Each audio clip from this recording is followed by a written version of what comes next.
Good morning, everybody. Just like yesterday, I was going to my 5th yard and got rained out, so we're at the shop for a minute. And I got a friend coming over that's looking for the, he runs Hustlers too. He's looking for the anti-rotation tab for the PTO clutch. His wore out, and I'll just take his old one and weld it up because I got more experience with welding, and I got one on one of my scrap machines that is basically just like new. But while I was waiting for him, I'm going to go ahead and start cutting on this other mower. I'm cutting off all the stupid. So I'll start showing you all the stuff I'm going to cut off of it. All right, have a good one. Be right back. So it's raining us out at 5th yard. It seems like yesterday and today was number 5 that I didn't get to. So I started working on this old thing here. Cutting off all the stupid stuff. I don't run the flaps, so I took off the factory discharge rubber chute. It's over there way back on the shelf. There's more of them back in there. I save them for if I ever fix up a mower to sell, then I can put that on and at least have something on there. But I use the quick chutes, and this is one I did the experiment with the bigger tires, but it's just for next year. I cut off the tabs that had the anti-tip rollers on here, and my friend showed up. He needed the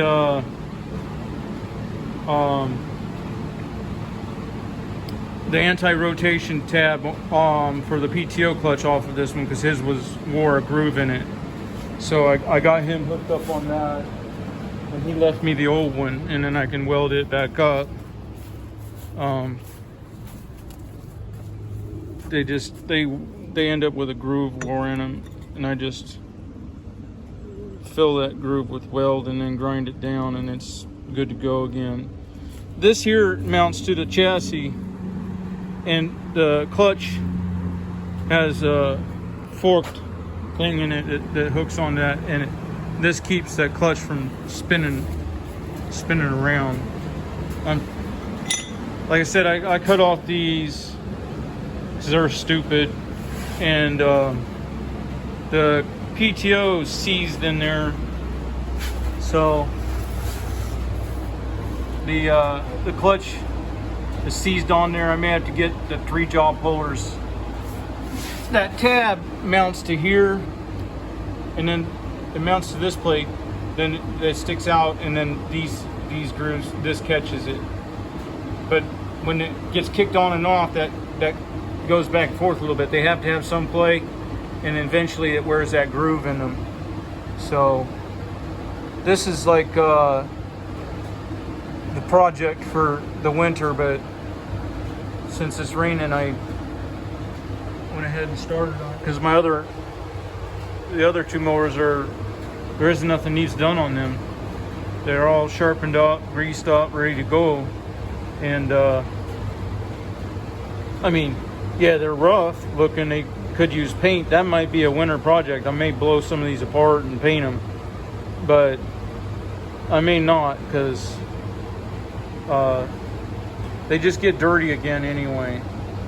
So all right, well, I want to see if I can get this clutch off of here, because I want to pull this old crappy motor off of here and get ready to put a new motor on it. So I'll catch you later.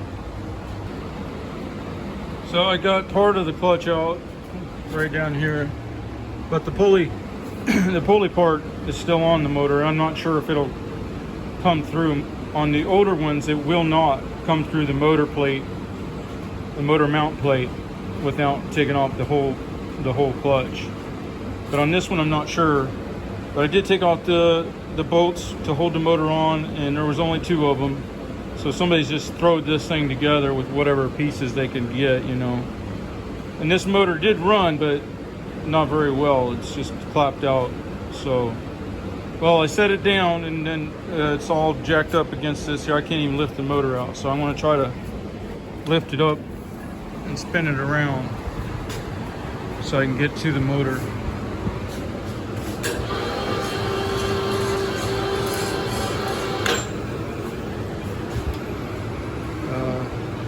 y'all are wondering,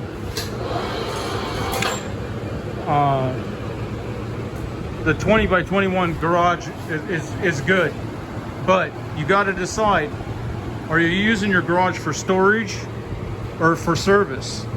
Because if you're trying to do both, then the 20 by 21 is not gonna work for you. This one was built, I put this in with the intentions of using it. Having trouble getting this to crank around. Oh, it was hanging on the other machine. I built it with the intentions of using it for service. That's why it's located so close to the house. Okay. You know, when you're working, then you can go in and out real quick. So there's going to be a bunch of wires hooked up on this, but I don't care. I'm just going to yank it off of there if I can get it off of there.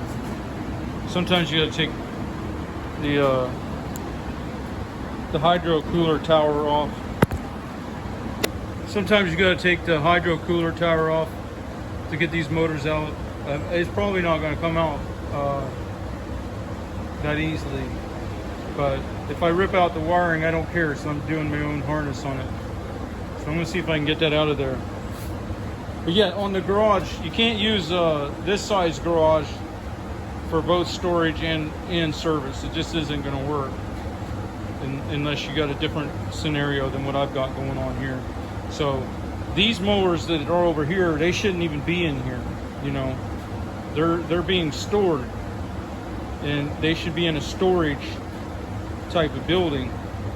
This here is set up for service, because as you can see, if you have one item in the middle of this garage, everything you might need is within 2 steps. You know, it needs a lot of organization, but this would be perfect for service, and that's why I situated it the way I did and everything. But then I didn't go forward with the rest of the plan and build a building for storage. And part of the reason is I get older, I don't know if I really want another building to maintain that would probably end up full of projects that I may never get to. That every time I come out the door, I got that looking at me and bringing me down. So that's why, for the meantime, and you know, until I get older or whatnot, I put up the little tent thing, and I can store some mowers in there, and I got the little overhang on this side to keep them out of the rain. You know, so that might do me until I'm ready to slow down or something, and that would save me from trying to build another structure. So we'll see. Let me put this down and see if I can get a motor out. I'm thinking no.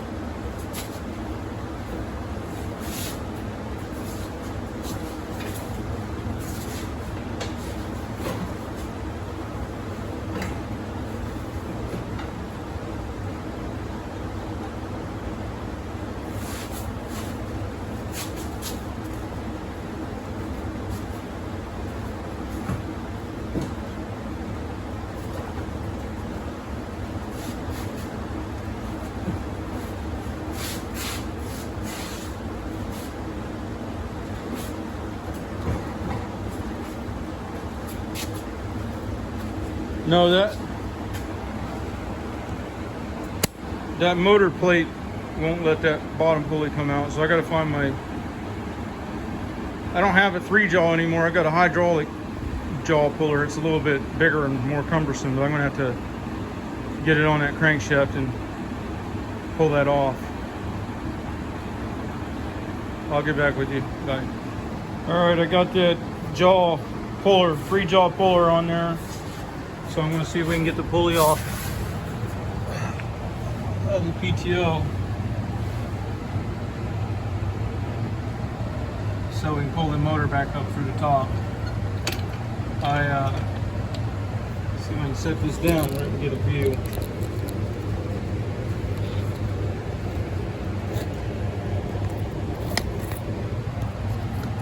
Yeah. I guess I'm going to have to work one-handed, huh? You know, it takes like 4 guys to put these stupid pullers on here. They just don't want to go on and hang on there, right? So I don't know how I'm going to do it with only one hand here.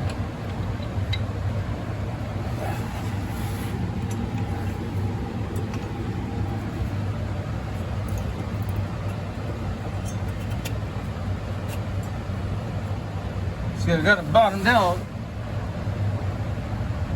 on the threads, but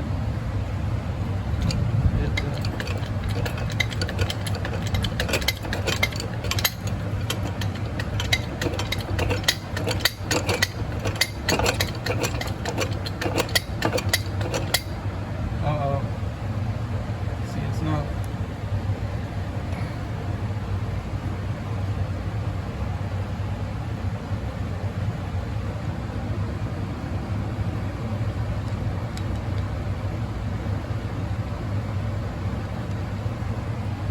Chinese junk.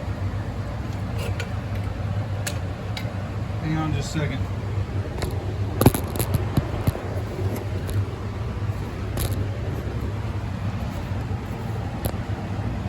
So what I just figured out is that you can't use a hydraulic 3-jaw puller upside down.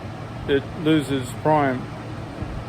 So I got to go to the store. I've broken all of my mechanical ones threaded, so I got to go to the store and get new of that, and then I'll get that taken care of. I wanted to discuss today whether the 2-stroke or the 4-stroke is better. One thing I notice with the 4-stroke is it seems like it's either not spinning fast enough or it's spinning way too fast. And I'll fire it up here and demonstrate what I mean by that.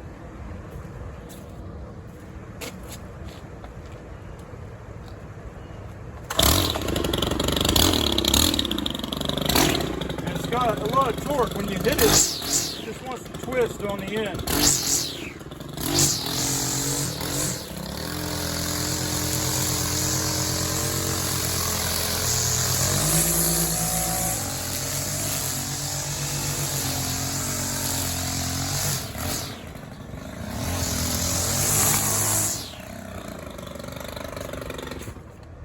I'm not sure if that showed it, but it just seems that you don't get as much throttle control with them. Like if you're doing beds with rocks, you might fling a rock real easy. And this is of the stills, that's the best one that I've found. Yeah, as I was saying, this is one of the better stills. It's very, very light. It's the FX 111RX. It's a real good machine, but I'm not sure if I'm keeping it because I don't know. I just don't seem like I get as much throttle control, and it's very, very light. It's a very light machine. Now this is the Echo SRM 266T. So let me just show you and see if you can see the difference. It feels to me like I get better throttle control. I can go from very little throttle to very high.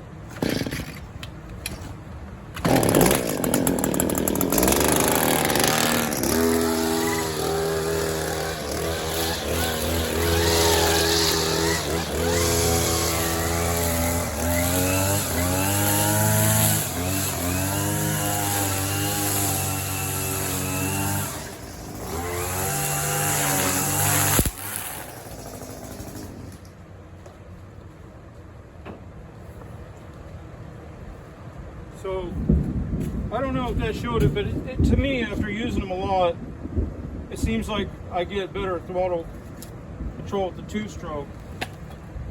So I'm not sure which way I'm going to go with that. One other thing that I do is I convert all mine to the Ryobi half shafts so that I can use the Ryobi attachments. Because what happens is that makes it not only lighter, even believe it or not, the tin shafts are lighter than aluminum because you got to use more aluminum to do the same thing structurally in general. But I don't know, I haven't actually weighed it, but one thing it does is it also makes it shorter, and I'm 5'7", so I was tired of all these commercial grade machines that were, when you stand here and being lowered to the ground like I am, the end of the attachment or whatever was a mile out. So the leverage of that, even if it was lighter, the leverage of it makes it so it would wear me out. I can do 3 more yards per day with the same fatigue using that setup with the Echo engine and the Ryobi half shaft. And then the only thing you got to do though is you got to take in some old hog ring pliers and you got to crimp so you got to pull it all apart. It ain't easy. And then you got to crimp down the nose of the clutch drum, because the square drive shaft is a little smaller with the Ryobi. And then also you got on the half shaft, you got to trim away on the piece that goes into the motor, trim away about a 1/2 inch of this on the outside, so it lets your shaft go into the clutch a little deeper. But other than that, that's what I've been using for, I don't know, 4 or 5 years. And another thing is, with these, the way the hoop is, I'm holding like this and I'm changing out attachments on my way back to the truck. By the time I get the truck, this one's off. I put that one in the rail on top of my bed rail and grab the other attachment, and while I'm walking back from the truck, so the motor's still running, and I've got my machine still running, and it saves me a lot of time. I don't have to get another machine out of a rack and fire it up and all that business. So that's just the way I'm running, and I think I'm going to go back to just 2-stroke. That way everything's the same. All right, that's all I got for today. Have a good one.